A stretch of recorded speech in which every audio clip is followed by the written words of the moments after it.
So I'm going to start by just asking you guys to, I guess, introduce yourselves, but introduce yourselves in explaining what your B2B, customer acquisition strategies are. So that way you can talk a little bit about what you do and how you start that journey in the marketplace. So if I could start with you, Jeff, it'd be great. Sure. Good morning, everyone. Happy to be here for another year. Nice to see how much it's grown. Well done, Gary. So B2B acquisition strategy.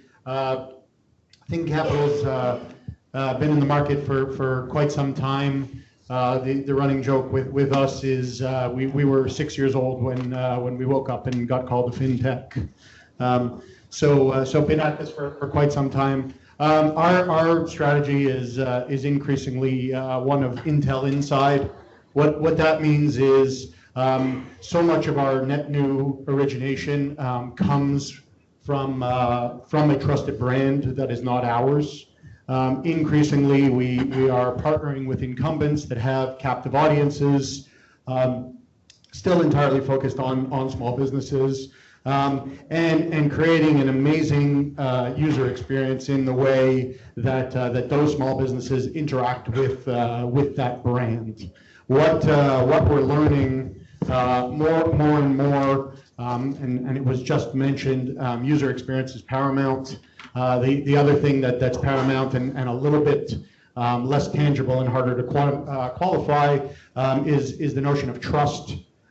So what so many of these brands have succeeded in doing, but before they contemplated how to get credit into the hands of these customers, is they've built a trusted brand, they've built relationships, they've built a sense of community, and in creating a credit application within these brands, we're able to piggyback on that trust, drive meaningful conversion beyond what you would get if you from the traditional digital spend. Yeah, thanks a lot. And as we talk, and I'll pass the baton to Kevin. I mean, I think the leitmotif here is this fourth industrial revolution sort of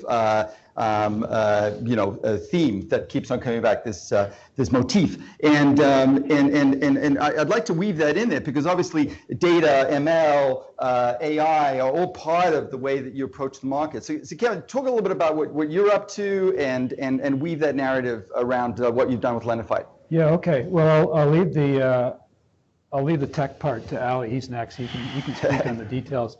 But Jeff kind of speaks for the platform. I mean, effectively, there's a few things that are going through my head. I think the whole concept of building out a business based on trust is wholly relevant because of the nature of the business that we're in.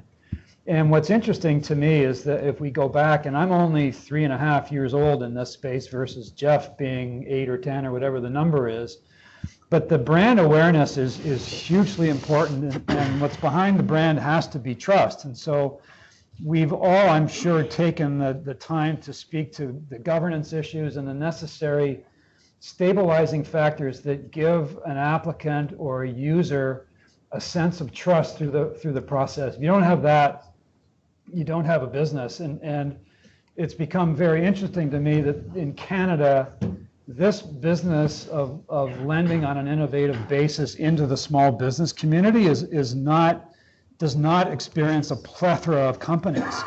And from inception for us in 2015, it's not like the numbers have grown significantly in the number of players in the space. And so that's enabled brands like ours to gain some traction. And so that's the first piece, but just building a website doesn't mean they come.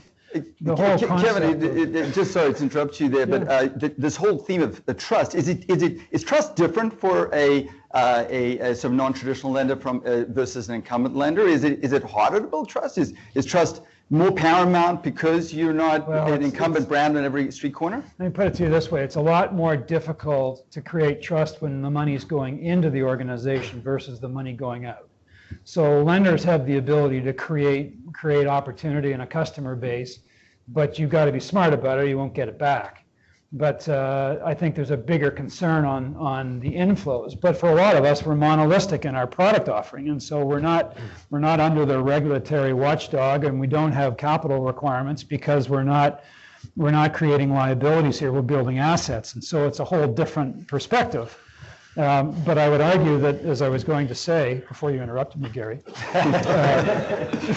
And now you know how we run the CLA. Yeah, but the point being is that you have to create a value proposition that's relevant, and finding the customer base is a very difficult thing to do. And to Jeff's point, aligning yourself with others that have established customer bases or effectively a market presence within the community that you're seeking, like for us, small business, those alignments are hugely powerful. The key is how do you build that relationship and build the opportunity to work with. And Jeff's a modest guy. I mean, he built this relationship with the CIBC, and that was a very important one in terms of brand and business volume. Is it profitable for the business? I mean, I'll let Jeff decide that. But for those of us that are seeking to now move into the next phase of the business, from establishment to growth and further stability and market presence. And by the way, we never measure ourselves in market share because we're too little. But in terms of growth opportunity, the need for capital in Canada remains significant, and the opportunities to leverage other players in providing product into the small business ecosystem with a credit product is a huge opportunity for us, and that's how we're pursuing our growth opportunities. Great. Ali, so dive deep into sort of your, maybe as you go in to describe your acquisition strategies, also touch on sort of the learnings and the ahas in that process. Sure. Thanks for having me. Yeah, thanks for being here. I like going after these two guys. Yeah, they basically describe Progressa from the business side. So we are a consumer finance company, but the reason I'm up here is because our entire customer acquisition model is business to business. So on the consumer finance side, we would we would compete in a space similar to GoEasy and Fairstone in the sort of non-prime consumer space. But you sort of would not see direct-to-consumer advertising from Progressa. We don't, if you Googled us, you wouldn't see Google ads, you wouldn't see us on TV or the radio, because what we've decided to do is invest heavily in software that, very similar to these gentlemen, supports businesses. So today that sort of makes up virtually 100% of our customer acquisition model. But for us, that was probably my first aha moment. You start a consumer finance business. We started 6 years ago. Realized very quickly, marketing is expensive. Let's not spend any money on direct-to-consumer marketing if we can avoid it. So that was probably aha moment one, that we started to very quickly shift the business and try to understand, okay, what is our core competency and how can we make investments in doubling down on our core competency? That very quickly led to a proprietary credit score that today other businesses leverage for their own use cases. Multiple verticals, so we play in collections enhancement. We built our score so that enterprises can better segment their portfolios and collect more money and return more capital to their bottom line. And we also have our score playing prevalently in point of sale finance. So there's platform businesses out there that maybe don't have access to balance sheets. There's platform companies out there that service other credit quality consumers. What we've done is we built our score in a way that's agnostic, that can be plugged nicely, sort of seamlessly into a business partner's hands, and our consumer finance business benefits from it. So that's sort of how the strategy is. And as you pivoted from C to B, what was the learning that you took from the C into the B as you pivoted from B to C to B to B? Yeah, it's the point that Kevin made, which is you got to build trust. You can't get away from that. Mm-hmm. So we're a very NPS focused organization, and it's not for our own benefit. It's actually because we're a B2B customer acquisition model. So because all of our customers come to us through major bank credit cards, telecoms, other point of sale platforms. A couple of our partners are here. We're representing their brand. So we're a very NPS-focused business. We couldn't get away from that, whether you're in direct-to-consumer or a B2B business. We measure Net Promoter Score very carefully, precisely. It's something we report on to our staff. It's something that we QA. It's something we report back to our business partners. So we measure customer satisfaction very, very carefully and rigorously. And that's sort of what has allowed us to maintain those business relationships because we're effectively representing their brands. So Peter, it's interesting because obviously you're acquiring businesses for your business at LinkedIn, but you're also helping businesses, acquire businesses, business opportunity leads, and the B2B strategy. What if you were to sit down with Jeff and Kevin, Ali, what insights would you bring to the table based on their acquisition strategy and your insights into B2B acquisition? Well, one theme I heard was trust across the board, and that's critical in this environment. And a couple things around trust. I think we all know that 80% of research is done online before somebody even talks to an individual at your company.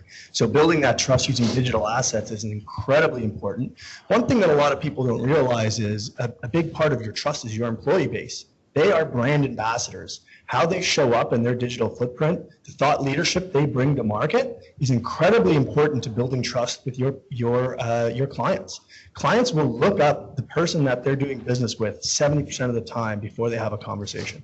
And what are they going to see when they look at that individual's, whether it's LinkedIn profile, on Twitter, somewhere in the Google universe, that they're able to find information about that individual. That digital footprint that your people have online is incredibly important to building trust.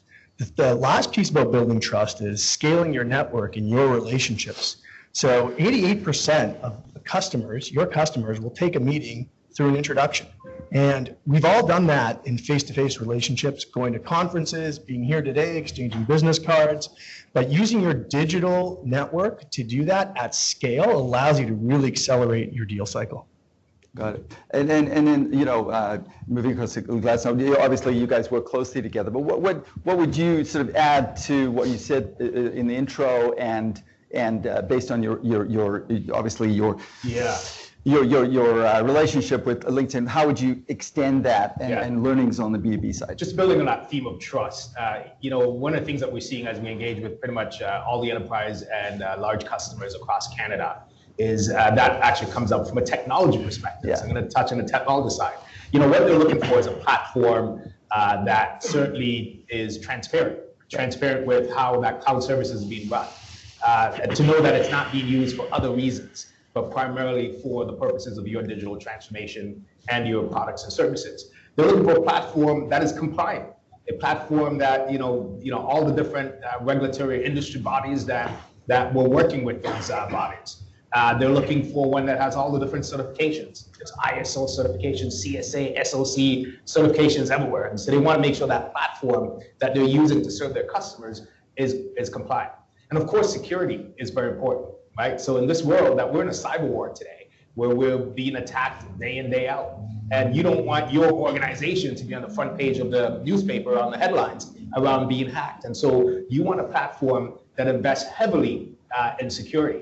And so one of the things that a lot of companies have been doing is leveraging this artificial intelligence, AI, machine learning, to take all the different signals, everything that we're learning about all the different attacks that are happening, all the different data that's available in cloud services. How do you apply machine learning and behavioral analytics to ensure that platform is secure and is keeping the bad guys out? So trust is certainly not only from the business perspective, but the technology platform is very important. So Jeff, look, we had a pre-conference panel that Peter kindly moderated online using a tool that sits on top of LinkedIn. Here's an example of the dialogue. We actually had Dominique on the panel, who's your VP Sales and Services, and one of the things that they touch on is this whole idea of your focus is key partnerships, right? So you've got CIBC and National Bank and Equifax and others, which are central to your set strategy. So you really have a B2B strategy really in place. I mean, talk to me about how they sort of accelerate your ability to reach the marketplace. Absolutely. So if you look at the U.S. by example, or other geographies that are operating at a scale considerably larger than ours, what you see, those with meteoric growth, the platforms that exist within PayPal, it exists within Square, the ones that exist within Amazon. What's unique to every single one of those platforms? They're all captive. They're using their own brands, their own data. And they're taking so much of the friction out of an application which is historically, difficult and has a whole lot of waiting time and brain damage in it.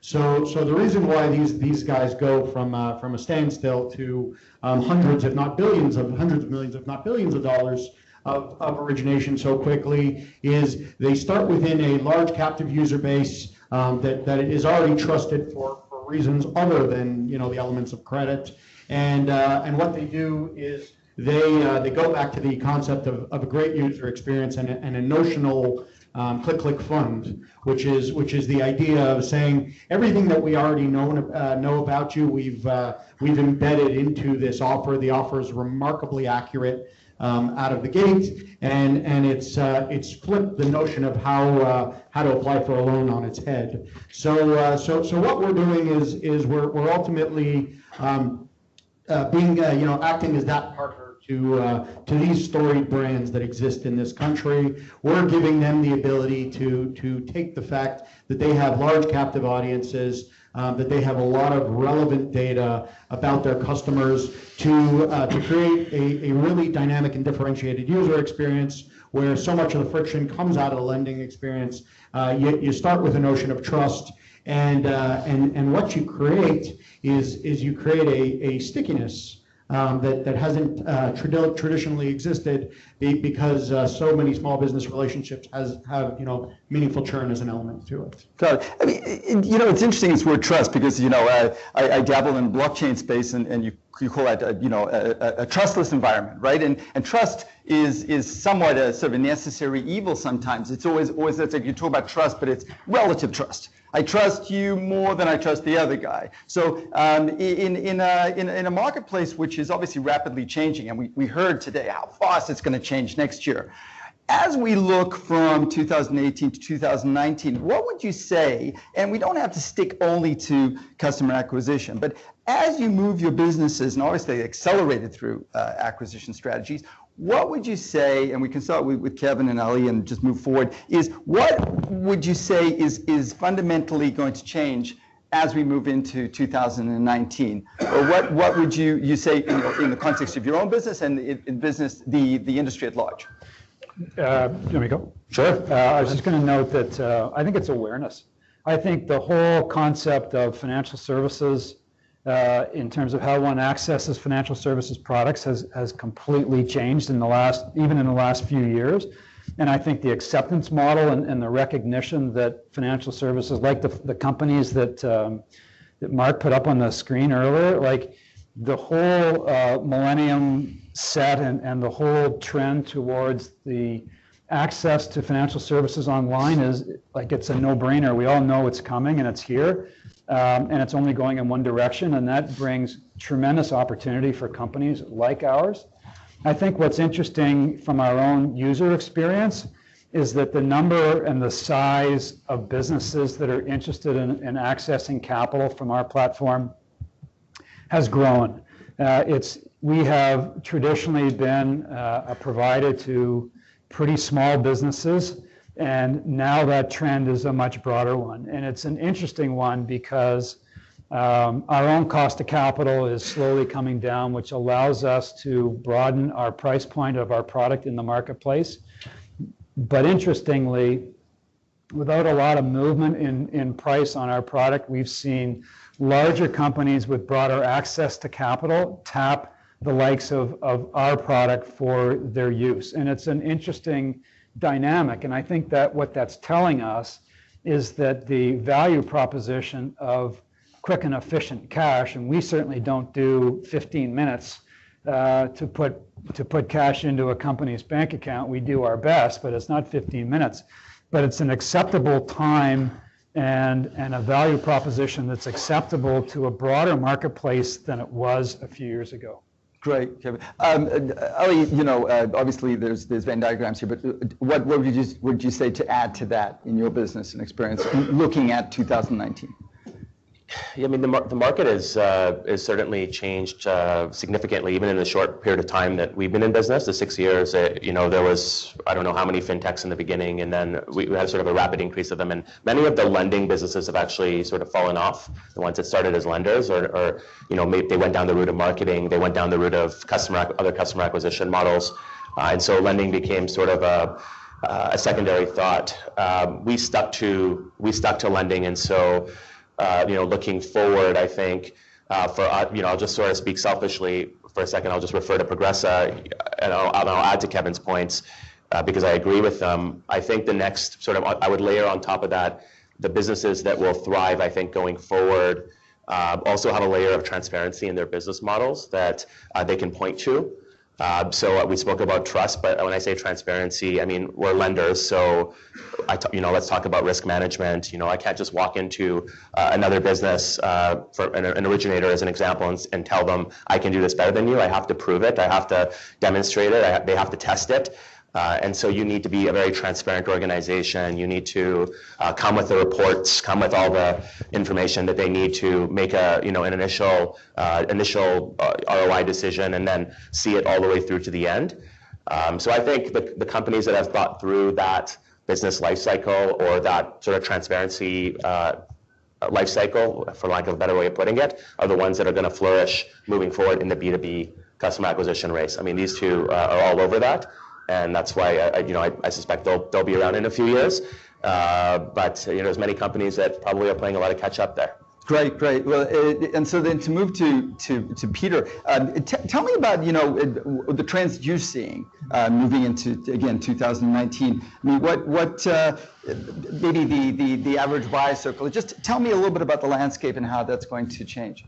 Yeah, the buyer journey is definitely changing quite significantly. And I think Mark touched on the millennial entrance into the workforce and taking over as the larger demographic that we're dealing with. One of the things that came out in the discussions here is around personalization. So your technology, your messaging, your content, your outreach to your buyer is really going to have to be personalized in this day and age. That millennial workforce, they're used to having a personalized experience from Netflix, Amazon, Airbnb. They log on to whatever device that they have, and they're getting information specific and unique to them. So tailoring your messaging, tailoring what you're providing them specifically to them is going to help you create awareness and drive your business forward. Yeah, and I mean, on the B2B front, obviously, specifically to your LinkedIn community, I would presume that that's an environment where, obviously targeted message is important, authenticity is important, but there's so many channels to try and find business trust. How do you weave that narrative to close in a digital environment?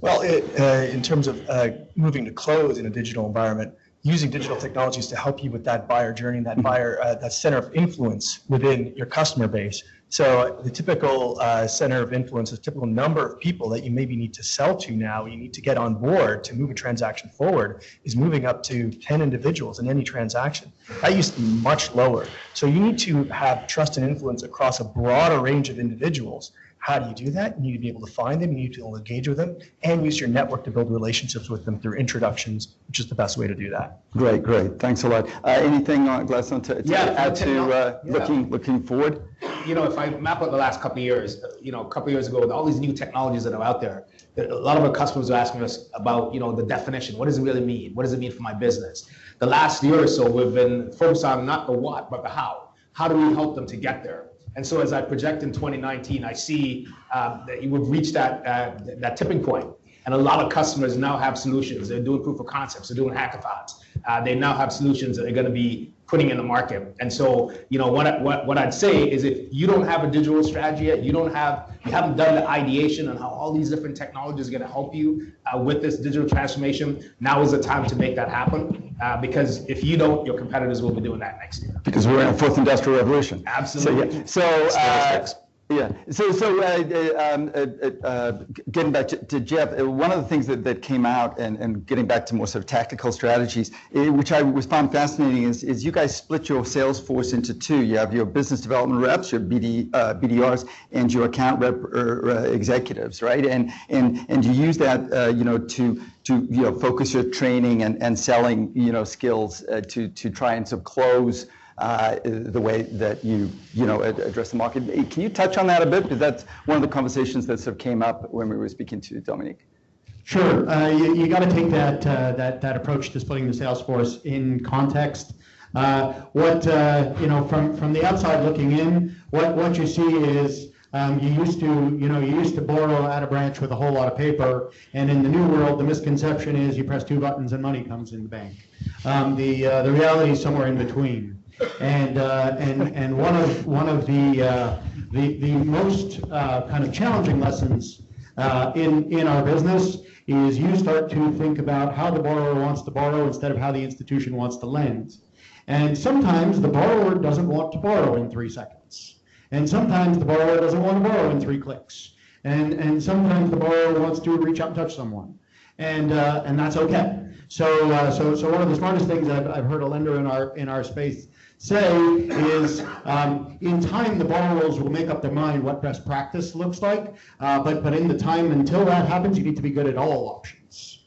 So ultimately, we're here to evolve the way small business lending happens. The reality of the universe today is that technology is fairly far ahead of human conscience and how it is that they want to borrow.